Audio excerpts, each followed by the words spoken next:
দ্রুত সময়ের মধ্যে মহাশক্তিশালী ঘূর্ণিঝড়ে রূপ নিয়েছে হ্যারিকেন এরিন। এর স্থায়ী বাতাসের গতি ঘণ্টায় সর্বোচ্চ ২৬০ কিলোমিটার এবং আরও শক্তি সঞ্চয় করার আশঙ্কাও রয়েছে।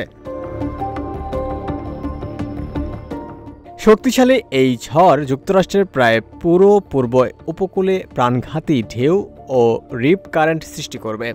এক প্রতিবেদনে এই তথ্য জানিয়েছে ব্রিটিশ সংবাদ মাধ্যম বিবিসি। যুক্তরাষ্ট্রের ন্যাশনাল হ্যারিকেন সেন্টারের পরিচালক মাইক ব্রেনান এক ব্রিফিংয়ে জানান, ঝড়টি রাতারাতি অত্যন্ত শক্তিশালী হয়ে উঠেছে এবং বিস্ফোরকভাবে গভীর ও তীব্র আকার নিয়েছে। অবশ্য গত শুক্রবার পর্যন্ত এটি ট্রপিক্যাল স্টর্মই ছিল। বিবিসি বলছে, এরিন বর্তমানে ক্যারিবীয় সাগরে অবস্থান করছে। এই সপ্তাহেই এটি লিওয়ার্ড দ্বীপপুঞ্জ, ভার্জিন দ্বীপপুঞ্জ ও পুয়ার্তো রিকোর উত্তর দিক দিয়ে অতিক্রম করবে বলে ধারণা করা হচ্ছে। এতে সর্বোচ্চ ৬ ইঞ্চি বৃষ্টি হতে পারে, যা আকস্মিক বন্যা ও ভূমিধসের ঝুঁকি বাড়াবে।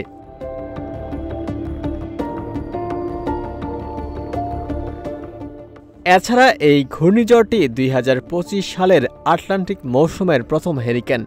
আপাতত যুক্তরাষ্ট্রের মূল ভূখণ্ডে আঘাত হানার পূর্বাভাস নেই। সংবাদ মাধ্যমটি বলছে, হ্যারিকেন এরিন দ্রুত শক্তি অর্জন করেছে। মাত্র ২৪ ঘণ্টায় বাতাসের গতি অন্তত ৩৪ মাইল বেড়েছে। শনিবার ভোরে ঘণ্টায় ১০০ মাইল বাতাস থেকে বেড়ে ১৬০ মাইল বা ২৬০ কিলোমিটার হয়েছে বলে জানান ব্রেনান। মার্কিন জাতীয় মহাসাগর ও বায়ুমণ্ডল প্রশাসন এবছর আটলান্টিককে স্বাভাবিকের চেয়ে বেশি সংখ্যক হ্যারিকেনের পূর্বাভাস দিয়েছে। জলবায়ু পরিবর্তনের কারণে ক্যাটাগরি ৪ ও ক্যাটাগরি ৫ মাত্রার শক্তিশালী ঝড়ের সংখ্যা বাড়ছে বলেও উল্লেখ করেছে সংস্থাটি।